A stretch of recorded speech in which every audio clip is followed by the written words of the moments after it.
ભગવાન મહાવીર સ્વામીની જન્મ જયંતિ નિમિત્તે વડોદરા શહેરના માંડવી ખાતેથી ભવ્ય શોભાયાત્રા યોજાઈ હતી। ભગવાન મહાવીર સ્વામી જૈન ધર્મના ચોથા તીર્થકર હતા અને તેમણે અહિંસા, સત્ય અને ત્યાગનું મહાન સિદ્ધાંત પ્રસ્તુત કર્યો। તેઓનો જન્મ ઈસવીસન પૂર્વે 599માં બિહાર રાજ્યના ક્ષત્રિય કુળમાં થયો હતો। તેમના પિતાનું નામ સિદ્ધાર્થ અને માતાનું નામ ત્રિશલા દેવી હતું।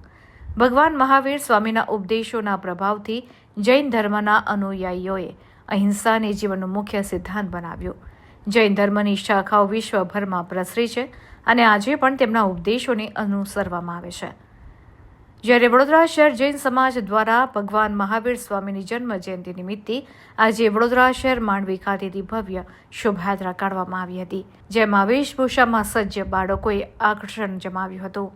આ શોભાયાત્રામાં મોટી સંખ્યામાં જૈન સમાજના અગ્રણીઓ, મહિલાઓ, યુવાનો સાથે બાળકો શોભાયાત્રામાં જોડાયા હતા। આ શોભાયાત્રા વડોદરા શહેર માંડવી ખાતેથી પ્રસ્થાન કરવામાં આવી હતી અને શોભાયાત્રા દરમિયાન ઠેર ઠેર સ્વાગત કરવામાં આવ્યું હતું। આ શોભાયાત્રાનું રાવપુરા મામાની પોળ ખાતે સમાપન કરવામાં આવ્યું હતું।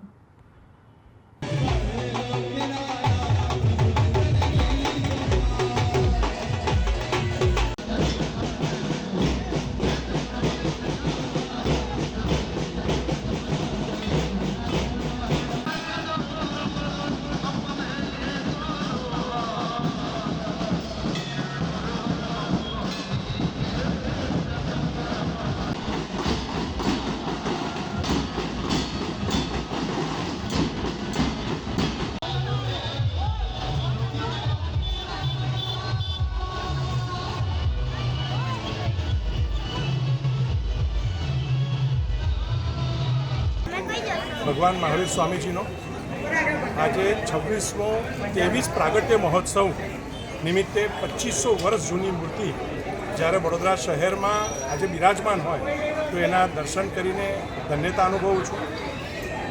અહિંસાનો, આત્મજ્ઞાનનો જે માર્ગદર્શન એમને સમગ્ર પૃથ્વી પર આપ્યું છે એને માણસ અનુસરીને પોતાનું જીવન બદલી શકે છે, જીવનનું કલ્યાણ કરી શકે છે, પોતાનું જ નહીં સમાજની અંદર રહેલા તમામ દૂષણોને નાશ કરી શકે છે। એ જે એમને માર્ગદર્શન, જે એમને જ્ઞાન લોકોને આપ્યું છે એ જ્ઞાન પથ પર ચાલીને આપણે સૌ પોતાનું જીવન ધન્ય બનાવી શકીએ છીએ। તો સમાજને આજના દિવસે એ જ અનુસરવા માટે હું અનુરોધ કરું છું। બોલો જીના શાસન। આજે પ્રભુ મહાવીર સ્વામીનું જન્મ કલ્યાણ છે એ નિમિત્તે સમસ્ત વડોદરા જૈન સંઘ તરફથી આ શોભાયાત્રાનું આયોજન કરવામાં આવ્યું છે। આ શોભાયાત્રામાં વડોદરાના તમામ ક્ષેત્રમાં મોટી પૂજક જૈન સંઘના ભાઈઓ અને બહેનો ઉમેરાયા છે। એ સૌના ઉત્સાહમાં ગજબનો ઉત્સાહ, આનંદ અને વધારો છે।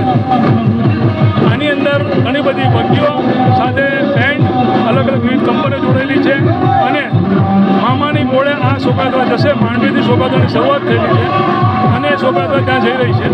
સૌ ઉત્સાહનંદથી જોડાયા છે। પ્રભુ મહાવીર સ્વામીના જે શુભ સંદેશ છે એ મુખ્ય અહિંસાનો સંદેશ છે।